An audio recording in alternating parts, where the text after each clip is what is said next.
চট্টগ্রাম বন্দরের বিদেশি কোম্পানির কাছে দেয়া আর রাখাইনে করিডোর দেওয়ার সিদ্ধান্তের প্রতিবাদে ঢাকা থেকে চট্টগ্রাম বন্দর অভিমুখে রোড মার্চ করেছে বিভিন্ন বাম গণতান্ত্রিক সংগঠন।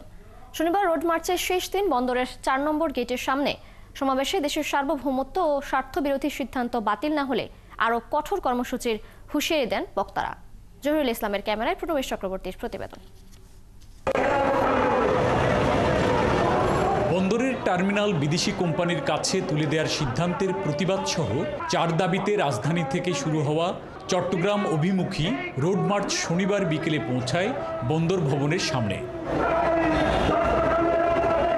বামপন্থী দল ও সংগঠনগুলোর সমন্বয়ে গঠিত সাম্রাজ্যবাদ বিরোধী দেশপ্রেমিক জনগণের ব্যানারে এই রোড মার্চ।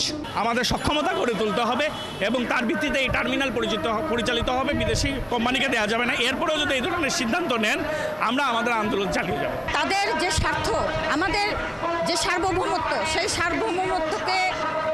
সার্বভৌমত্বের উপরে এটা একটা হুমকি স্বরূপ। একটা লাভজনক বন্দরকে আমরা বিদেশিদের হাতে কেন তুলে দিব?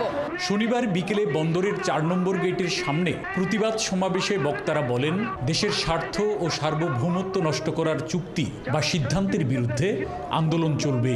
সরকার এখতিয়ার বহির্ভূতভাবে এমন কতগুলো কাজ শুরু করলেন যা তাদের সংস্কার আলোচনায় নাই।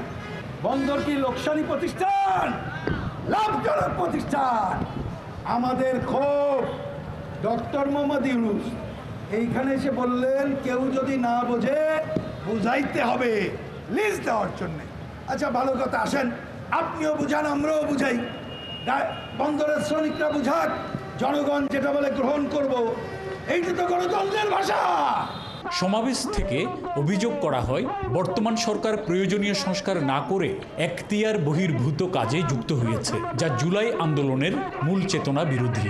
যেটা একটা লাভজনক প্রতিষ্ঠান হিসাবে এখানে গড়ে উঠেছে, বছরে 700 কোটি টাকা যেই টার্মিনাল লাভ করে, সেই টার্মিনাল বিদেশি কোম্পানি ডিপি ওয়ার্ল্ডকে কেন ইজারা দিতে হবে? এই প্রশ্নের জবাব ডক্টর ইউনূসের সরকারকে দিতে হবে। চট্টগ্রাম বন্দর ব্যবস্থাপনায় বিদেশি কোম্পানিকে যুক্ত করা এবং রাখাইনে করিডোর দেওয়ার উদ্যোগ বন্ধের দাবিতে 21শে জুন ঢাকায় রোড মার্চ কর্মসূচি ঘোষণা করা হয়েছিল।